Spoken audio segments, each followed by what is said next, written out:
हमारे साथ political guest Jaiveer Shergill, Alok Sharma लगातार बने हुए हैं और मुझे लगता है जयवीर शेरगिल का हमें रुख करना चाहिए, क्योंकि इससे पहले जयवीर शेरगिल जी बता रहे थे कि किस तरीके से ये जीत बड़ी है, लेकिन ममता बनर्जी को आपने सुना, अब क्या कहेंगे आप?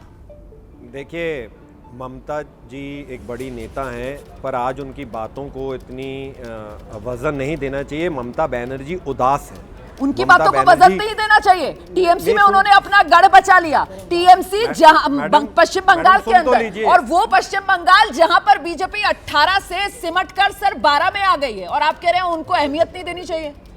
मैडम, मेरी पूरी बात होने दीजिए, नहीं तो मैं उठ के चले जाता हूं, आप बोल लीजिए, फिर मैं आ जाऊंगा।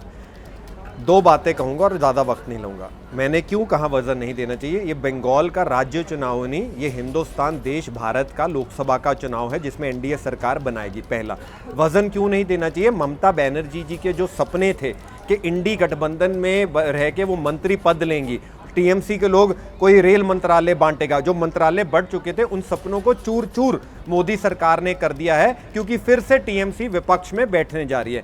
तीसरी बार, ममता बनर्जी जब भी नाराज होती हैं वो राहुल गांधी को तो नहीं बख्शती, तो हमें क्या? राहुल गांधी को बच्चा कहती हैं, राहुल गांधी के साथ यदि रंजन कहते हैं ममता बनर्जी छोटी छोटी बच्चियों की स्मगलिंग करती हैं और इटली स्मगलिंग करके भेजती हैं, तो आप कैसे ममता बनर्जी को गंभीरता से ले सकते हैं? और अहम बात, आखिरी बात मैडम, सिर्फ 10 सेकंड।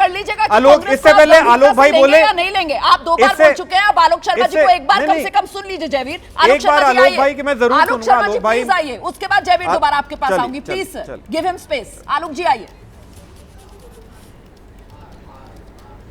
देखिए, मुझे लगता है कि जिस तरह से अभी भी रिजल्ट देने में इलेक्शन कमीशन डिले कर रहा है, हम रिक्वेस्ट करेंगे कि इलेक्शन कमीशन ऐसा ना करे, अपनी वेबसाइट को तुरंत अपडेट करे, और इस रिजल्ट जो अभी तक रिजल्ट की फॉर्म में है या रुझान फाइनल की फॉर्म में है, उसमें मैं भी 4 बातें कहना चाहूँगा। पहला ये कि घमंड, अहंकार और झूठ हार गया है।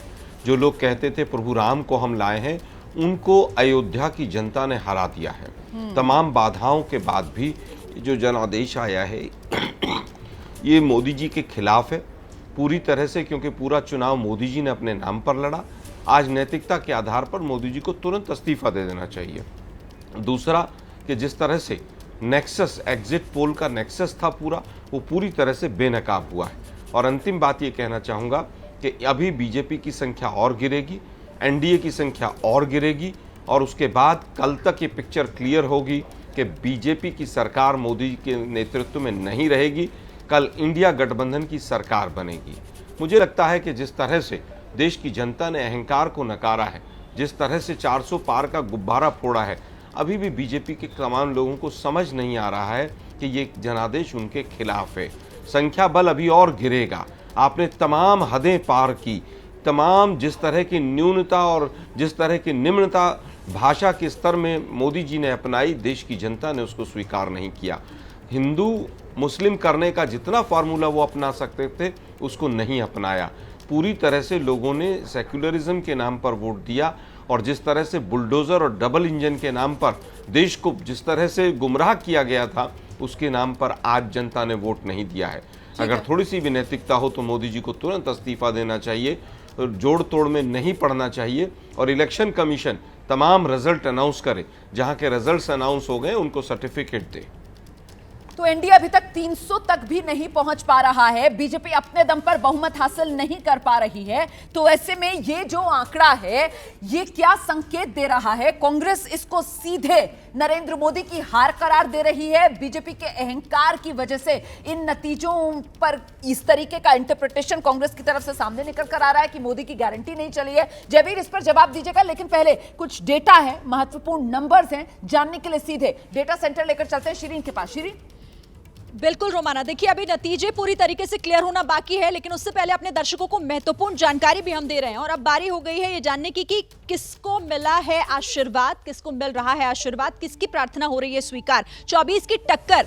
और ये देखिए, डिंपल यादव समाजवादी पार्टी जो यहां से जीती हैं, हार मिली है बीजेपी के जयवीर सिंह को, जिन्हें कांटे की टक्कर जरूर कहा जा रहा था, लेकिन यहां डिंपल यादव जीत गई हैं। और दूसरी तरफ अब यहां पर मंडी सीट की बात करें तो कंगना रनौत बीजेपी की कैंडिडेट जीत हासिल की है, विक्रमादित्य सिंह को उन्होंने हराया है।